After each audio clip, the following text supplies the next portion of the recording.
Well Rooted is brought to you by Gerard and Associates CPAs. With locations throughout Los Angeles, Gerard and Associates has been guiding entrepreneurs and creatives towards realizing their dreams for over 20 years. Discover how they can support your vision at gerardcpa.com. Hey, it's Haneen, and I'm back with another episode of Well Rooted. Today is part 2 of Lana Salah's interview. It was such a great experience to get to speak with Lana that I couldn't even fit everything that I wanted to talk to her about into one episode. So she was so kind and generous to come back. This woman is full of such great insight. Today, we really delve more into her comedy experience, her acting experience, and her industry experience. We even go a little bit into dating and sort of bridging our Arab culture and how that works out into our American cultures as well. It's a very fun episode. You guys need to check it out. Please welcome Lana once again onto Well Rooted. Hey, it's Haneen, and I'm back with another episode of Well Rooted. I'm joined once again with Lana Salah. Hey, Thank you for coming back. thank you for having me back. Oh, I'm so excited. I was actually just looking at our episode. I was Oh, watching it okay. yesterday, Oh, nice. and my husband was like over my shoulder. He's like, "She's good." I was like, "Yeah." He's like, "She's smart." I'm like, "No, I'm telling you, like, we would have sat there another 2 hours if I didn't have to go pick your children up from school. Like, she's Yeah. like, you're so She fun." can't shut up. No, but you never know, like, honestly, how people are going to be. Like, obviously, you're an amazing Yeah. performer, and I Yeah. saw that beforehand, but then it's like, you don't really The know. person behind and kind of what's their, like what's Exactly. their Yeah. process. Yeah. So, no, I've always been a nerdy, like brainy kid that was in like math club and science Oh, club and stuff like that. So, your parents must have been so proud. I don't even know if it was just like those were all kind of the choices. Like I wasn't really like they weren't really super progressive, especially for the time. Mm, So it was more academic stuff that we were like, supposed to focus on. So that's what I did. yeah. And you're like, I was great at I'm like, it. it's cool, I got a good check. Like it's Yeah. could have been worse. Yeah, because I mean, you're a professional, you own your own business, you're an Yes. entrepreneur. Um, and where did comedy come into play? So comedy's always been like a love of mine since I was young, since I was a teenager. And when my family moved us to the Middle East, the access this is like pre kind of access to internet. We're still in like early dial-up days Mm, at that time. I don't want to age myself, but I was born before the internet. So same, I think. so yeah, so and Google and all that. But yeah, so we didn't have that much. So being in the Middle East was kind of like, whatever we could find on VHS, whatever we can get. So it was almost like we were trading in these, like, like whoever can get a VHS tape. And so, and then whatever like family members in America would send us like recorded on like VHS Mm, tapes. So that's kind of how I kept up while I was in Jordan. Of course, there's local comedy and there was, local performers and stuff and a lot of comedy. Pretty much, I think like the majority of comedy in the Middle East is political, which yeah. I think is like an interesting kind of dichotomy with what's, comedy now in America, where people are like, oh, politics is divisive, it shouldn't be in comedy. So it's interesting because like that's the only comedy like they did in the Middle East. Yeah. And so I was always like, into it. And then when I came to America, um, like necessity, I got to work. So I started working. And I remember I would, go to shows and I would meet, comedians. And I was like, oh, I really, people would tell me all the time, like, you're so funny, you should do this. And so that's how I never told the comedian. I was like years ago. And I was like, I always kind of wanted to do comedy. He goes, yeah, you shouldn't do it. And, and I was like, oh, and he said, yeah, it's just not like, a place for it's like people don't want to see like attractive female comedians. And I was like, oh, he's like, can you name one that you know? And I was like, again, for the times, and it was like different. Also, the female comedians that, you know, um, for let's just say from the 90s and because I was mostly watching stuff from the 90s. A lot of the comedians I watched are dead now. Mm, So, so kind of like that, it just kind of like discouraged me, I guess, in a way, but I was also, again, just on the career track and stuff. And then I just, I've always, I've always explored different creative endeavors over the years. I've always looked for, work is great and work is work, but we're always trying to find different ways to express our creative energy. And so I had studied improv over the years. Improv wasn't necessarily my medium, but I was like, oh, maybe this is an interesting. And then I just was like, you know what? I'm just gonna go and do comedy. Like I'm doing, I'm just gonna go and I signed up and took a class, and I was like, and people kind of laugh. It's like, who takes a class? Like I don't care. I'm a nerd. I'll go take a class. Yeah. Something to get me, and I think the other thing that kind of made it scary because it was always very it's like something I liked and I admired, but I just had horrible stage fright. And I always knew that if I wanted to do it, I would have to overcome that. And I just like anything, it's like, oh, we'll like delay or whatever. So I think like coming face to face with that was really like what kind of put it off for me was like, one of the biggest fears that humans is fear of embarrassment. Hmm. I mean, we think that's really funny now, considering the kinds of fears that we think about people in the Middle East and things they face, fear of actual death. But in the psyche, fear of embarrassment is almost like tantamount to fear of death. It has that like weight for people, so it can be like, debilitating, Yeah. right? So eventually I just was like, as long as I just try this and keep doing it like all and I did after first times it would be like I would just to me they wouldn't see it. I would think that I would just be shaking. Mm-mm. And and I now when I see people doing it, I can see when they're shaking. I think because I remember when I was shaking and I used to think like I hope this stops. I hope it doesn't do this like every time that I'm up there. I'm just going to be like but, just like anything, like a muscle, you work at it and you work out and, you hope it gets better. So, yeah, so I mean, I'm glad I did it. I had to come that. I thought like public speaking in general you know, um, is scary, but also like public speaking with like strong opinions like in Hmm. times where people are like, we don't want to hear from women on these topics. Like, Exactly. like there's a crusade of men on the internet just go online every day just to tell female comedians, you're not funny. Like, Yeah. And you know what's interesting is, well, actually, I saw something yesterday and it made me think of you. And I want to get your take on hmm this. So, Whitney Cummings, a few years ago, had made a comment where she had said in the past, for a woman to even be tolerated in comedy, you had to hate yourself. I, What's your take on that? I mean, She did retract that recently based off of, the comedians she sees today. But do you yeah. still feel like that So, applies? so I think that, again, like generationally, people, we've changed, right? I do think that there is kind of there still is like the type of people that are attracted and go into comedy. It's a certain type of person. There's a lot of people with emotional things, mental health. There's a lot of different kinds of people, Mhm. and it is like a man's world, Yeah. generally speaking. So when you just imagine like that it's that man's world and in general like men have been resistant to let women come into their spaces so there, it almost feels like there is like hazing. There is Mhm. like a feel. So that's where it probably comes from, where it's like you got to hate yourself a little bit because Mhm. you got to be able to, deal with that and kind of roll with the punches, as they say, and kind of in order to be uh, taken seriously or respected.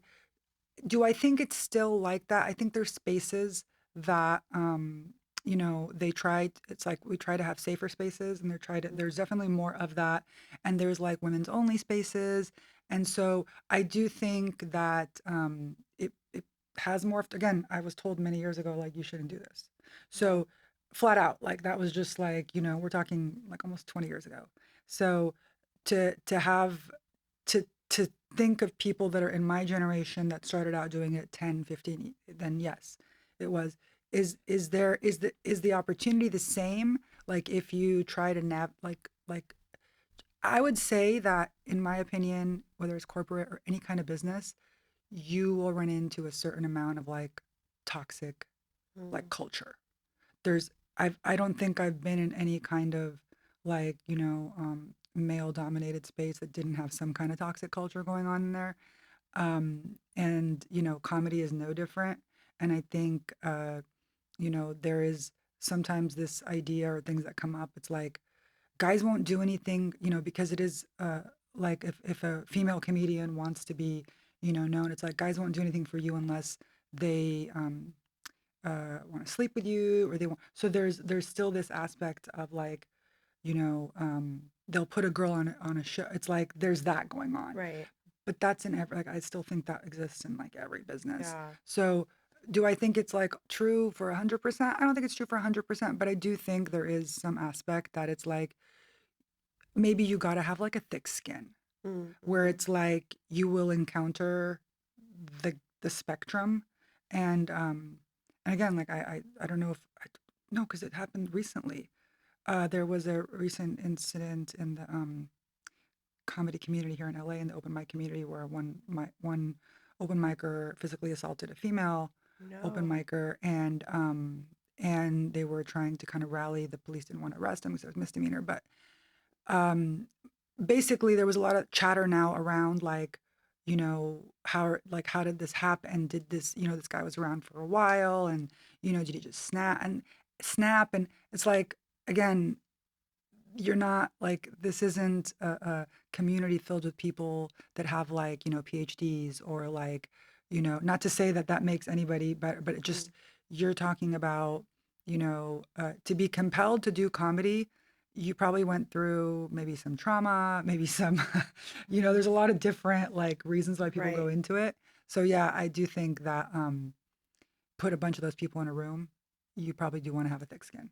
Yeah. And you're But like, I have yeah. the thickest skin of them all. I'm a Yeah, Palestinian woman. I feel like that because I was talking to there's a clip that was circulating that, oh my God, it had me dead. I had to send it to my family, but it was um it's not funny in the sense that it's like they're bombing Tel Aviv, and there's like Israelis that were like freaking out, like, the girl was having a panic attack, whatever it was. So that's not funny. She's having a panic. What was funny is there's a Palestinian guy filming her, and you can hear his commentary, and we're so funny. We Like are. like I don't like, and that's why when I go, like, people go, what are the Palestinians good at? We're good at dark humor, okay? Because Yeah. all I could do was hear him going. All he said to her was, لا تخافي يا بنت الناس الموتة موتة واحدة. And I was just like, I'm done. Like, how I'm do you come up done. with this stuff? Like It's, Americans have YOLO, we have like YODO. You only die once. yeah, Like, yeah. just don't chill. It's only gonna happen one time. And so like I think like that maybe is a part of what makes us like naturally thick skinned, because nobody wanted us. Like Yeah. we're operating on that like premise Yeah. that nobody wants us. So we're here in spite of all that.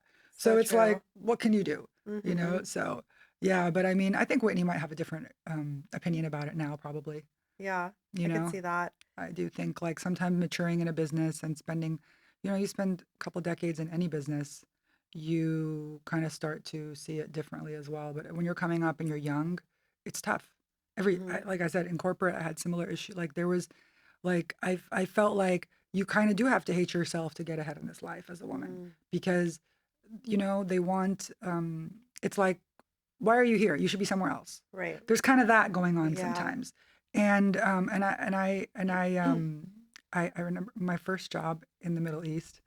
The only reason why this is funny was I worked for a company that was like a Middle East financial network website. It was like a financial news site, and they wanted to start a credit card marketplace. And it was the first one in the Middle East, so I had a list of banks, and I had to call all the banks and like, give my pitch and like, hi, we're starting this marketplace. So I went to go call the banks in Saudi, Mhm.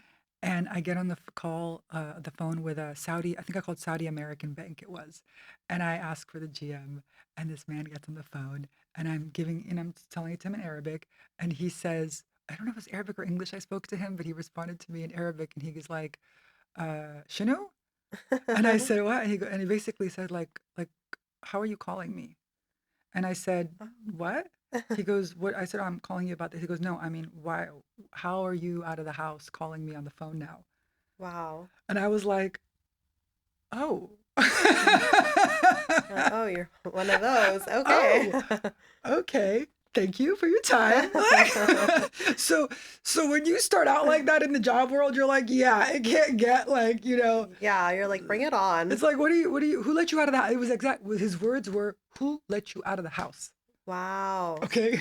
I was like, I had just got out of college and I Damn. was like, okay, I'm ready to do this. And I get up there and the first thing I do is like, who let you out of the house? I'm like, you're right, sir. You're You're right. Just absolutely let right. me Let go me back to the let me go back kitchen. home and like knock my head in the Oh my you had to goodness. hate yourself Yeah. to be working as a woman in the Middle East at that time. Because it's always like as if you're doing something you shouldn't be doing just Yeah. by being there. Just well, it's like somebody asked me the other day, like, what about Palestine? It's like, oh, do you tell something about do you tell political jokes or something when you do political? I said, well, said, if you've dealt with Israelis, did you have political disagreements?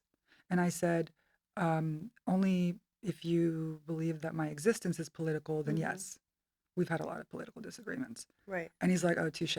Like, what do you mean? What a political? My entire existence is political, Yeah. okay, to a large group of people. So, Yeah. like, just saying something, you end up in that, like, bucket of like, now you have to dig your way out Hmm. from like under it. So, Yeah. I never took that for granted because I always started like from that place of like, who let you out of the house? I'm like, Yeah. oh, And cool. that is so important right now, I think more than ever, just because I feel like so I grew up reading like Chelsea Handler, Amy Yes, I used to, Schumer. yes, Like I yes, was like yes. that I was kind of remember. Yeah. like my friends and I were so into that. Um and I think comedy has mostly been told from the white female perspective for Yeah. so long. Obviously there's some amazing black female comedians, but they're just not given the platforms that the white female comedians have as far as like producing and writing their own films and television shows and just having better opportunity. So for me now to have the experience of seeing a Palestinian female be on stage, it just resonates a lot more with me. And I know it Yeah. does with so many other people because your worldview and your experiences echo a lot of what me and so many of my friends and maybe even my mom and my aunts and just my cousins, like just our community in general, and to have that, like, finally, it's like to have you say these things out loud, it's like, okay, finally. Like, it's not Yeah. just me and like someone who's been through such similar experiences. Have you gotten that type of feedback from Y- other women? yes, and also even not just from other women, like I have that kind of experience with other comedians that I meet that Mm-hmm. are, like from the Middle East or from like or when I see other comedians go up and talk about Palestine, I'm like, I feel like what like wow, like this is like finally, I see because even now, where we have comedians, some of them won't talk about it. And Mm-hmm. so it's like there is that I'll see them after a show, I'll be like, thank you. Like that, like really, even though we're in the same community, it gives that human side of me is like somebody saying it. And Yeah. so I do in terms of like shows that I've done, what's interesting is I think a lot of the shows that I do, it's I've had people come up to me after, and I think most of the people that are at the shows that I do are not Middle Eastern, not, and so a lot of the times that people come up to me, it's like they feel like they learned something, or they feel like they want to share, like they want to talk about like what's going on over there, and I feel like there's a lot of receptiveness to people. Like it's like I don't expect people to walk up to me after, but there's always people that walk up to me after and go, I really, really enjoyed what you said. I really like, appreciate, and it's like really, and they want to, it's almost like it gives people the freedom to talk about how they feel about it Mm-hmm. when a lot of places and times they feel like they can't do it. So Yeah. it's like you're giving them that, like, yes, like this is exactly how I feel about it. Like, Yeah. thank you for saying it. And so, and like even whether it's even at shows, like I see it a lot. Like I post a lot online, and I do a lot, and I see a lot of people online that are like, this is exactly like because there's a lot of people speaking on behalf of Palestinians online, and or saying like, we think this is what the Palestinians should think and want, and I think there's more and more voices that are popping up now Mm-hmm. that have come up in this experience that are speaking out and saying things that I'm like, and they're funny about it. Or Yeah. and it reaches more people because of that. Because Mm-hmm. we all know that, we all have so many facets to us as Arabs, and we have our funny, we have our this, and it's like that's the best way for us. Like we've come to that place where it's like, okay, we gotta tell them Yeah. jokes. They're not gonna listen. Like, Yeah. Yeah. you No, know, literally. That's how we like, get through to them. That's how we yeah, like infiltrate the this is it, system. this is all we got to do is go up there and be like, hey, I'm nice, and non-threatening. And I think that's what our job is, I Hmm. guess, because it isn't, it isn't like I think every group has had that experience, like moment in their, like where they're like, we need our voices to be heard. And I think that for Arabs and Palestinians specifically, I think it's getting to that, like we're at that like peak phase. It's like, okay, because we're always like, we got to center, Hmm. the people's voice, we got to center the voices. So it's like, we got to center the voices. Yeah. So I think having people, and that way, when people want to talk about it, they can at least have an authentic or somebody that can, Yes. if people are interested in it, they're pro or but they want to like, they have opportunities to go, oh, now there's people we can platform to Right. talk about it because we may not be the best authorities Hmm. or so I think that's good that that's happening. And I think it's good that there's spaces like that. And I do think that the internet's one of the better like ways in terms of reaching like more Arabs, because obviously we live in LA and there's like a certain Yeah. I just actually spoke before this to the girls that are producing the hilarious Habibi show in Which the one? Hollywood Improv. Oh, So it's like a Arab how show. fun. It's Lynn Maleh and Gina Jones, Okay. and so we're I'm gonna send them. Hopefully, I'll get on. I'll be doing that Yeah. show. So there's more. There's like they're creating that because Yeah. now we're like even on the internet we find each other because I'll be like this and Exactly. somebody will be like, oh hey, how come I haven't seen you in this? Like I didn't meet them personally, but we kind of navigate and Yeah. we know a lot of the same And people. it's really important, right? Like, especially right Yeah. now. And I want to say that I have always like participated in my community in some way, but I feel like over the past year, I've been diving deeper into it. And Yeah. like, I mean, that's kind of why I wanted to start this podcast also. Like, I want to meet you. I want to meet cool people, Arabs, Middle Easterners that are Yeah. doing amazing things and learn from them and hear their stories. And that to me is fulfilling, but it's also healing and it's also inspirational. So it's always exciting to get to like just hearing about that event. I'm like, I want to go. When is it? Yeah, and it's like I'll have to give you the info after, but it's Yeah. like also like I have nieces, and a lot of what I think about is that like we're in a different, this is all new ground. This Hmm. is all like, for them to be able to see their auntie, it's like, oh, she like I can do like I've always come from that idea that like you should be able to do anything you want to do Yeah. and you have just as much of a right to be here as anybody else. So I think Arabs like taking up space and doing these things, and not being like afraid or you know what I mean. Obviously, we post 9/11 we were doing it's like it's like and there's still you know what I mean. There's Yeah. still that, but just the fact that now we're at that place where it's like oh cool.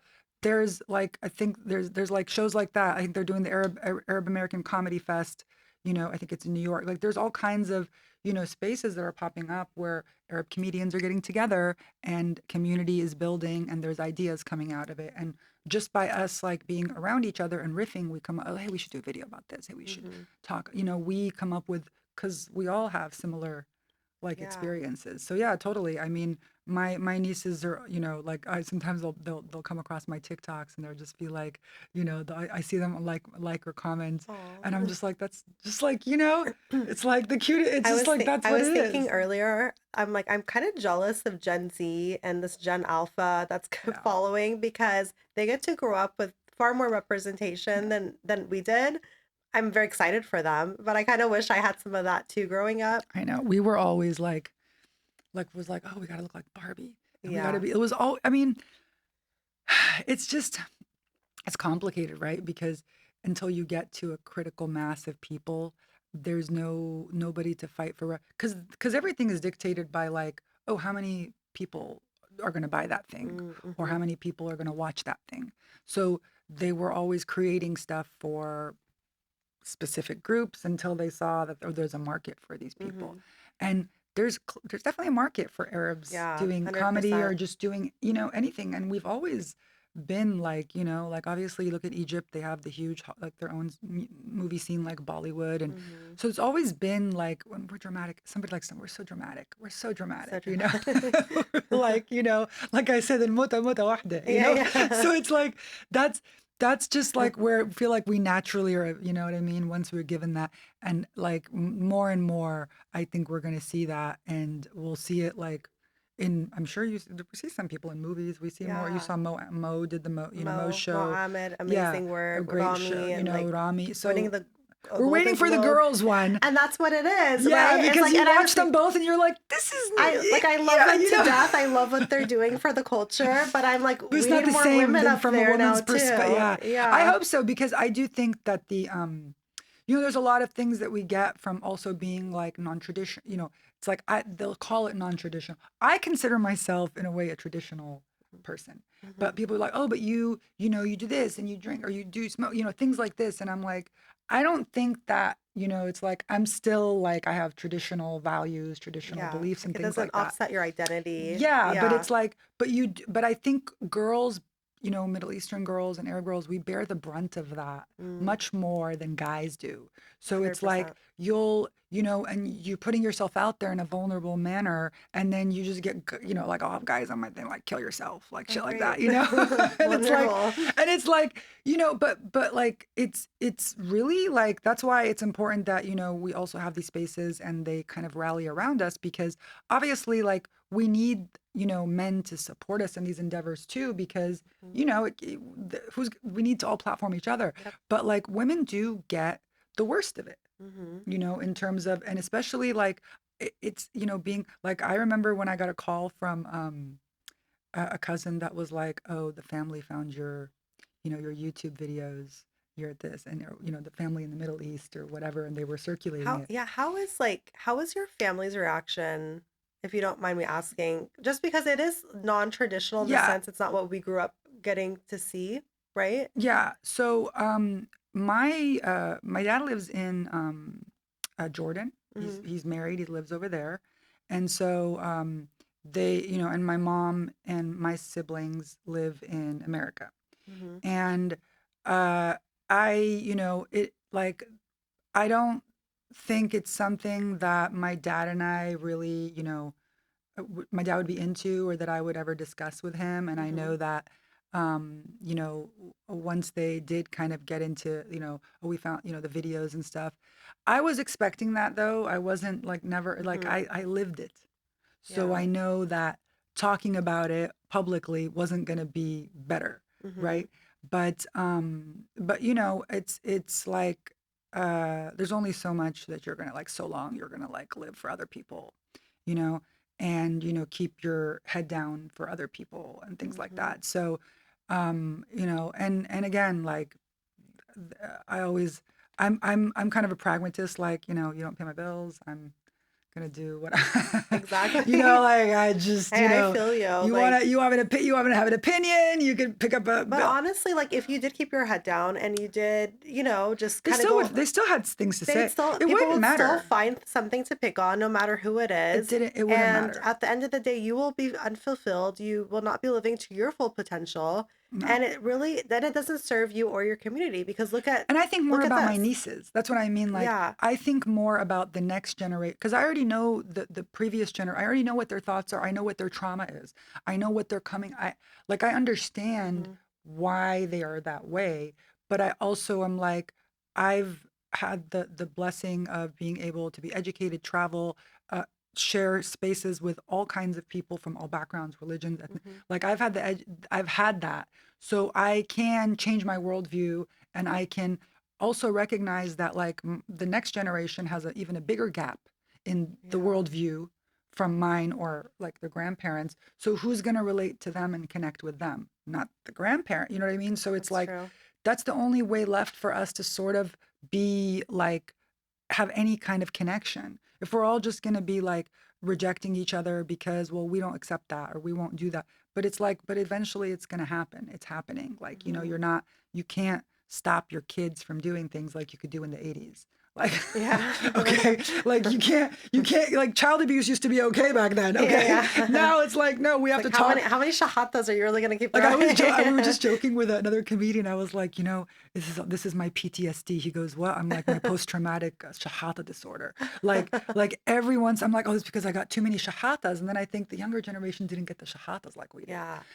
So I do it because number one, maybe selfishly, it keeps me young Mhm. because I think staying open and staying always learning and always doing new things is really what genuinely keeps you young. Mhm. It keeps you like where your mind is always like, and you're always exploring.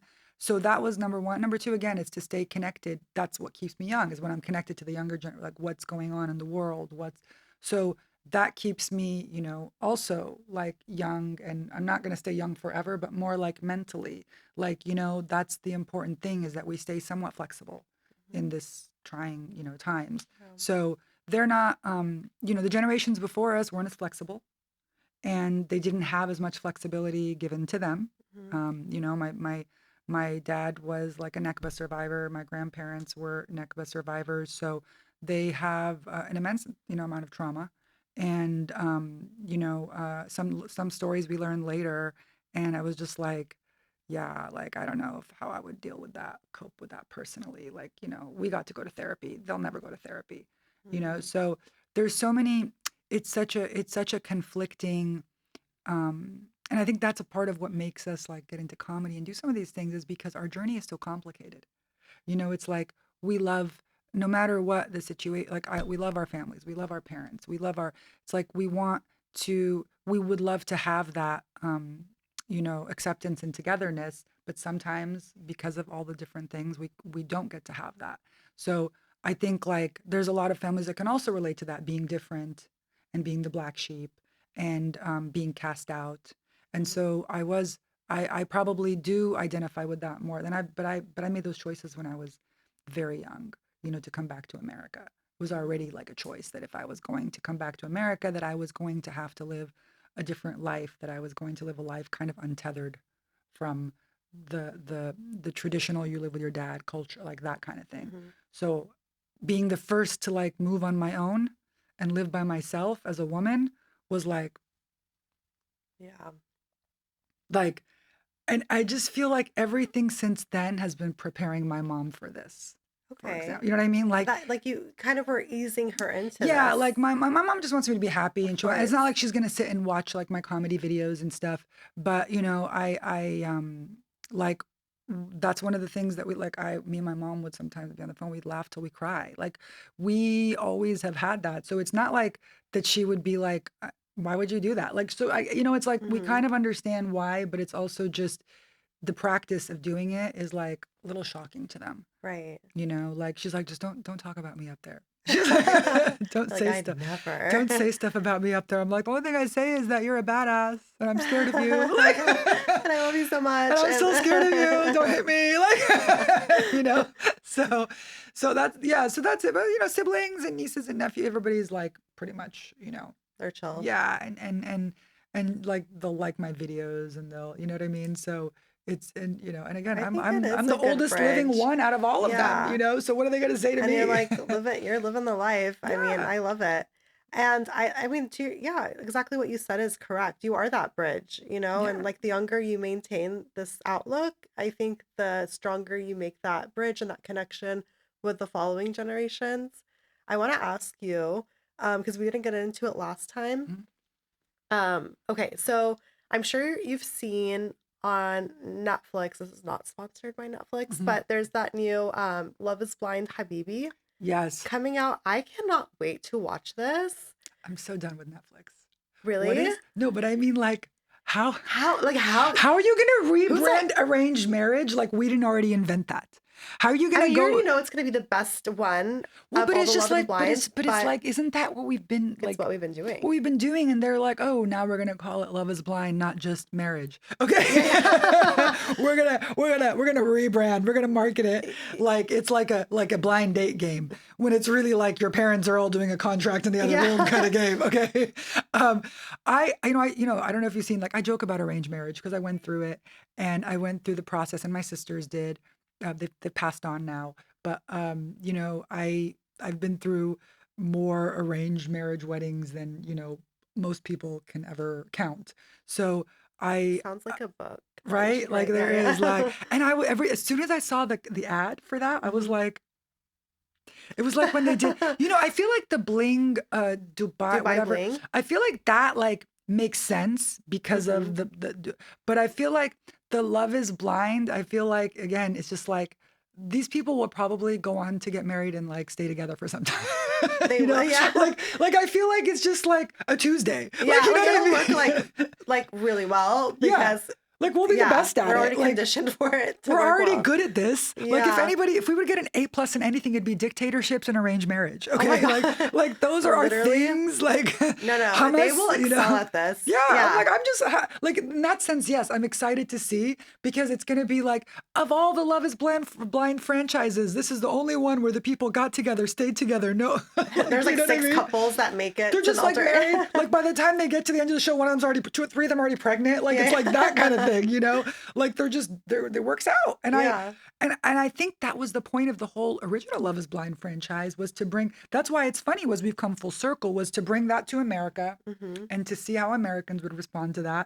And it's like, I think even now in the Middle East, it's different, obviously. Like Yeah. I'm talking about They've like come a over long 20 way. years ago, Yeah. right? So I completely acknowledge that, arranged marriage is a practice. It still happens, Hmm. but there's different, things and now they have dating apps Yeah. and Muslim dating apps and Hmm. all kinds of things. Back in my day, it was just the moms and the women at the wedding would all Oh get yeah. together and Weddings were the you were the know, go-to. go dance. Yeah, yeah, yeah, yeah. I'm like, Mom, So and so's looking at you like, yeah, it's like, okay, you gotta go. Like you're up there, like shaking your hips to yeah, save yeah, your life. yeah. Like, okay, pick me like livestock. But like, that's like, it's changed now. So how much so? Like I do recognize that people are still getting married that way, but I do think it's not as like it used to be more forceful in my day. Mm, Like I feel like it was much more like, you gonna do this. But I think now, they have to be much more like cool about it, like chill yeah. about it. Like, now they have what is that thing called now in the Middle East?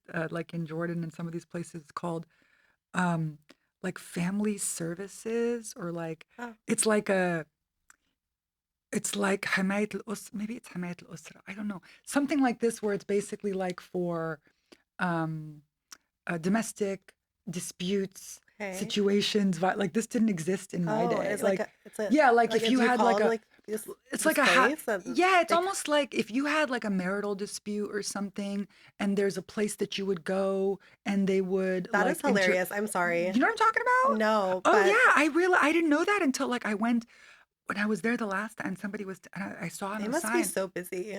Yeah, but I also think there's still a stigma around it, right? Like Yeah. like that's the reason why that didn't, it's like there was always a stigma. So Hmm. now, like, what there is no such thing as domestic violence. There's no such thing as marital Yeah. violence. Like this is all, so I think like those things have changed, and therefore the way arranged marriage is applied have changed. But that's why I think it makes sense that Love is Blind, the Habibi version, is because it's like it would be the time that it would be like, okay, we're Yes. about there now. Yeah. Okay, Yeah. we're about to put it on Netflix, And I want to ask you really quick.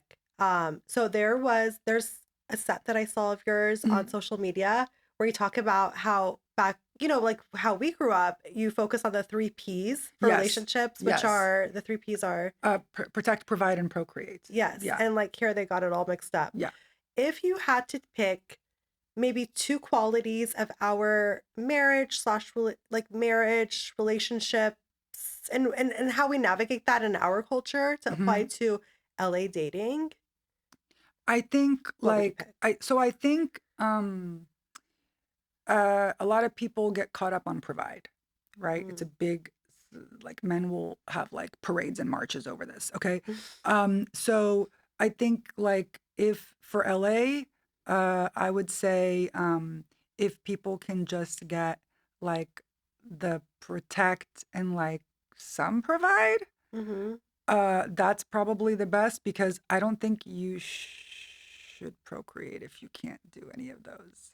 Like, you That's know a what I good mean? point. You know what I mean? That's Like, a I really good just think point. like, what if like, you Some of them know, are just good at like procreate and yeah, they're kind of it's like I that's bypassing. why I feel like you shouldn't really pass the steps, but like I do think that if you find somebody where there is that, kind of that you care about each other's, protect well-being and this and that you contribute to each other's like well-being and in Mm. your betterment, then there could naturally be a part of time where you procreate. But I think until you get through that, like nobody like procreating is by accident usually then. Yeah. Like it's like, oh, but it's like for you to feel like, oh, I'm like, at least for me, like, like you would want to be like, are we gonna bring a kid into this world? Can you afford it? Can I afford it? Are we Yeah. doing like? Yeah. So I do think if people could feel a little bit more like, you know, like protective over each other, Mm-hmm.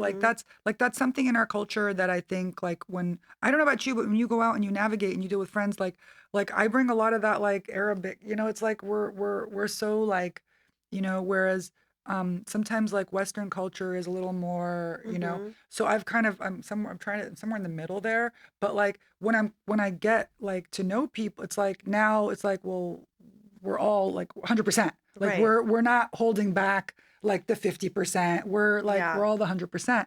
And so to be able to be in a relationship where it's like your 100% is out there and that person's like, I see your 100% and we're cool and like I'm going to, like be the like the wall or and I think that's what, if people could arrive at that, at least in LA, that would be good, but like you have to be willing to be vulnerable and put your 100% out there. Because Mm-hmm. a lot of people are like, hedging their bets, so Yeah. I think that's a big problem in dating in terms of like, well, I want this person to like me and this and that. It's like, no, what you need to do is you need to be, you know, be yourself, like find your like place that you feel good and you're yourself, and then somebody else that's like good with you is going to be like, okay, like we're, now we're good together and now we can build something together. But trying to change yourself completely or trying to change yourself just enough to get a certain kind of person, other Mm-hmm. person, like those things aren't bound, they're not sustainable. Yeah. So I think like even just protecting a little bit, like you work, I work, we're doing, you know what I mean? Things like Right. that.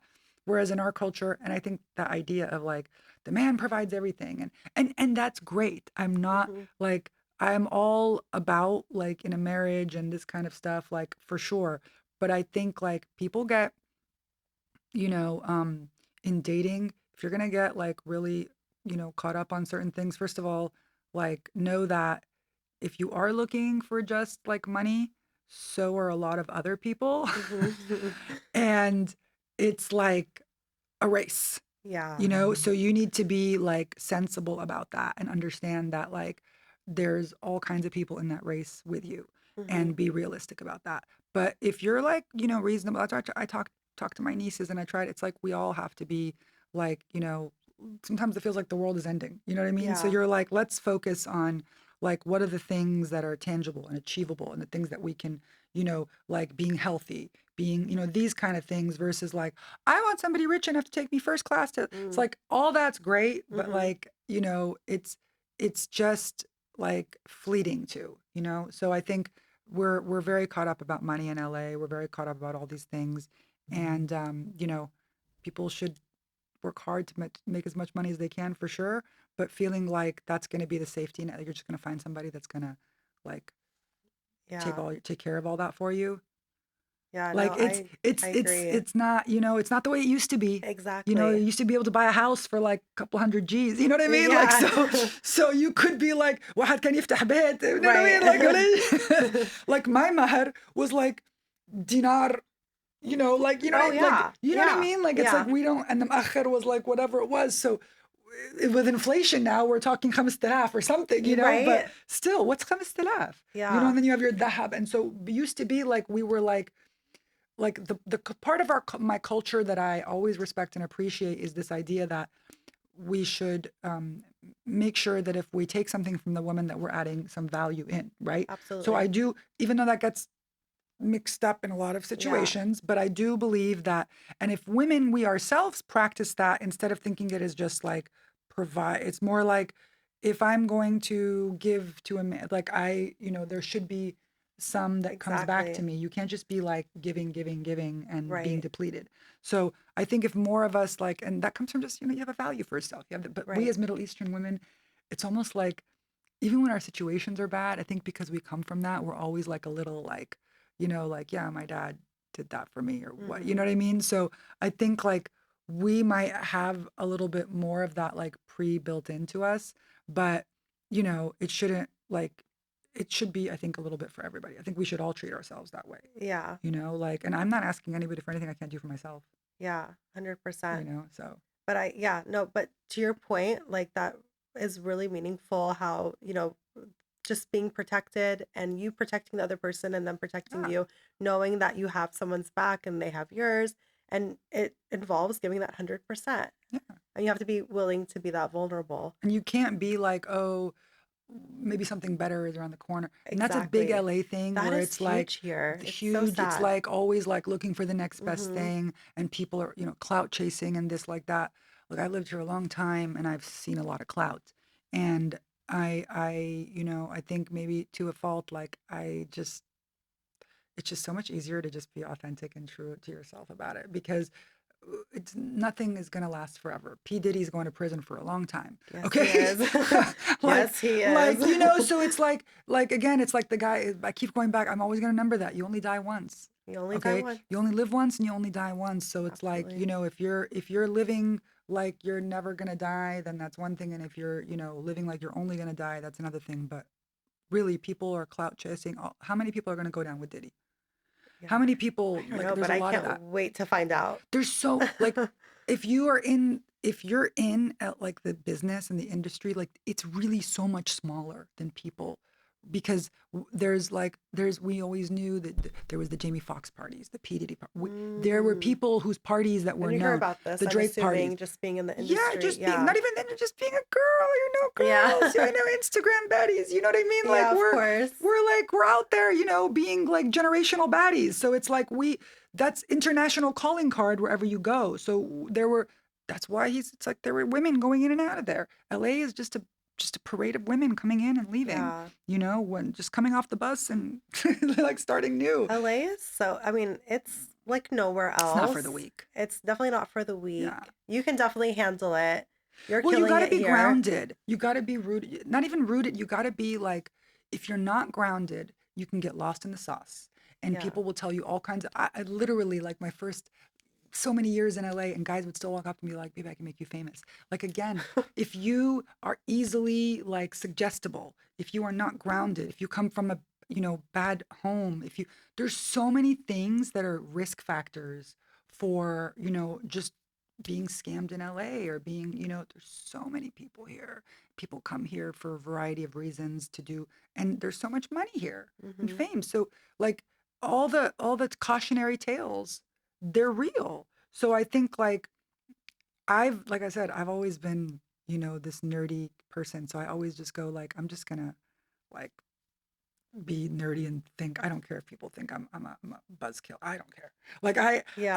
I like I'll draw like I'm not I'm that's I think saved my life in so many situations where I'm like I'm good. Yeah. Like y'all go ahead. Yeah. I So could definitely see that. Like y- you that know must really come in handy just having that mindset and those roots already life in place, saving. like you said. Life saving. Yeah. Because if you as a woman, and again, like you have like come I was here in LA by myself, I don't have any Hmm. family, and you're out and about, and there's it's like I remember for the longest time I was just working corporate America, but like, oh, do you want to be a model? Everybody was trying to get me to do modeling and music videos. I'm like, I don't Yeah. want to do none of that.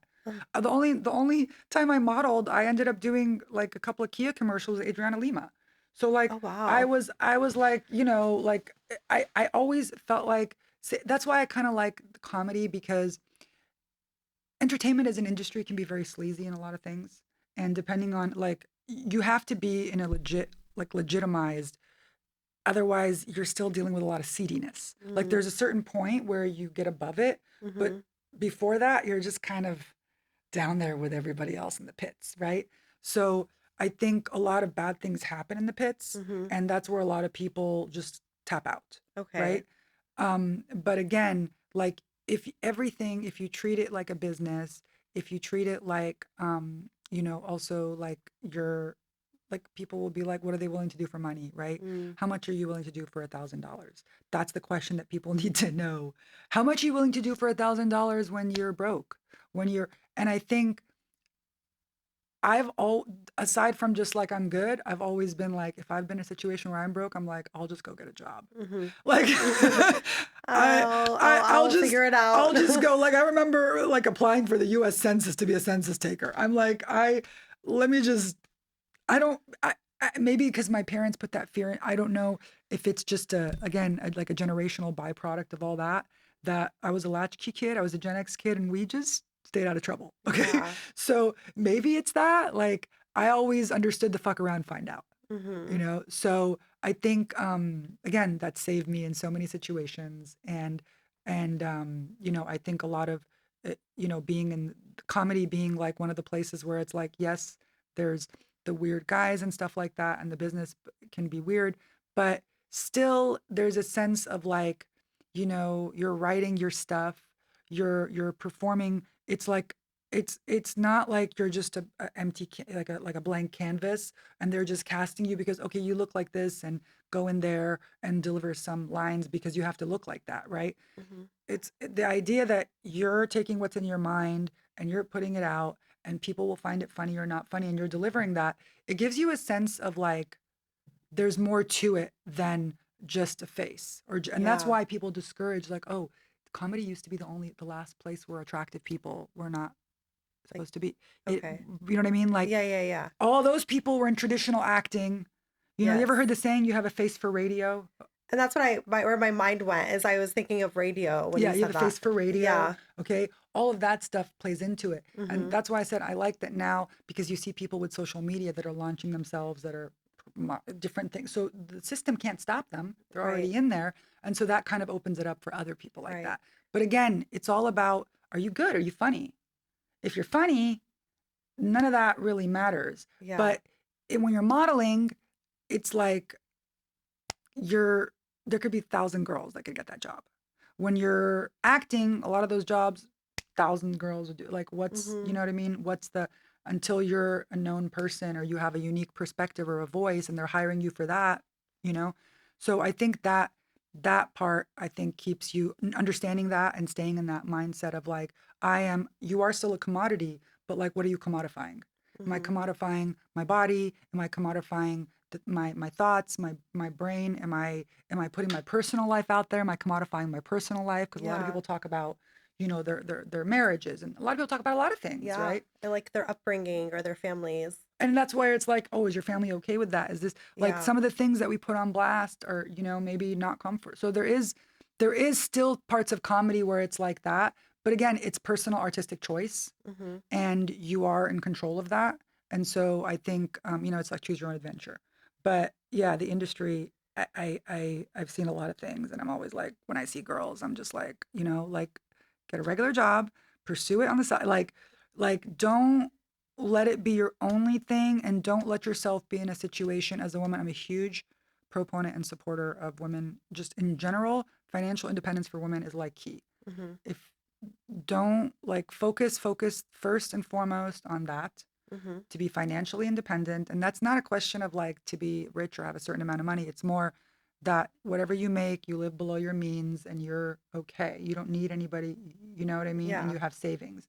So what that does for a woman, and the giving yourself peace of mind that you can do that, is life changing. And Right. it allows you to have space to say no to things, and to not be in bad situations, because men will prey on women in financially vulnerable situations, Mhm. and other types of vulnerable situations. But financial vulnerability is one of the big, and that's why, like, the idea of, oh, I just want a guy to pay for me, take care of me. Yeah, until he well, then what? What do you have after he moves on to the Right. next?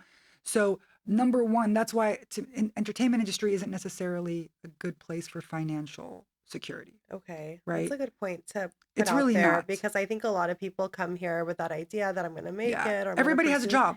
but everyone has a job. You Everyone have actually to, has a yeah, job. you have to. They're pursuing that on the side. Yeah, Like you, like how are you yeah. going to pay your rent? It's an expensive city. You're going to have 4 roommates. Like all these things you could sacrifice for sure. We can all sacrifice for our dreams, but you still need to have a way to pay your bills and do those things and maintain yourself above ground until, and you could do that for 10 years and be Hmm. okay, and that's Yeah, fine. There's a labor of love in that. There's of nothing course. wrong with, you know what? I don't care. I want to pour coffee for 10 years that allows me to go at night. Yeah. I mean, That's I think there's beauty in that. Like, That's what I'm saying. It's a labor yeah, of it's like love. this. It You is. like I I don't care what people do for work because it's again, there's as long as you do it and you do it not begrudgingly, like Khalil Gibran says in The Prophet, like do it with love and everything else that comes out of it will be like abundant in a way. But like if you're doing it like where it's like, oh, I'm supposed to be famous by now, or I'm Mm, supposed to be like, it gets hard for people. yeah. It gets hard. People lose, you have to do it because you love it. And people always say, oh, God, but you have to do it because you love it. Yeah. And like, there's so many comedians that will never make a dollar off of this.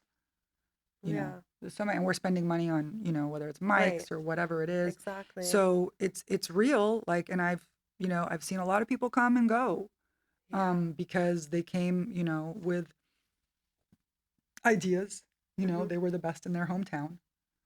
And, Yeah. that doesn't necessarily translate. Yeah. It doesn't always translate here No, in no, LA. no.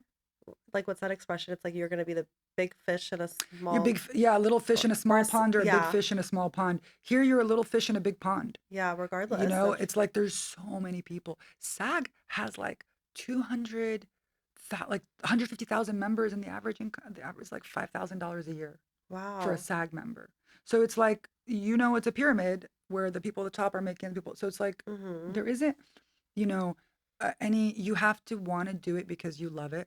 Like I have to like do my business, and then after my business I'm like, okay, I gotta, get this done. I gotta write this stuff, and I gotta go and do the mics, and then I gotta be, and it's like, it's, it's a It's a lot lot, of work. but it's more like I love doing it. Hmm. So I know, okay, I can wake up earlier, I can do my workout, I can get my, like, I know that like now that I am in an adult situation and I can make adult decisions to do the Hmm. things I like to do, Yeah. right?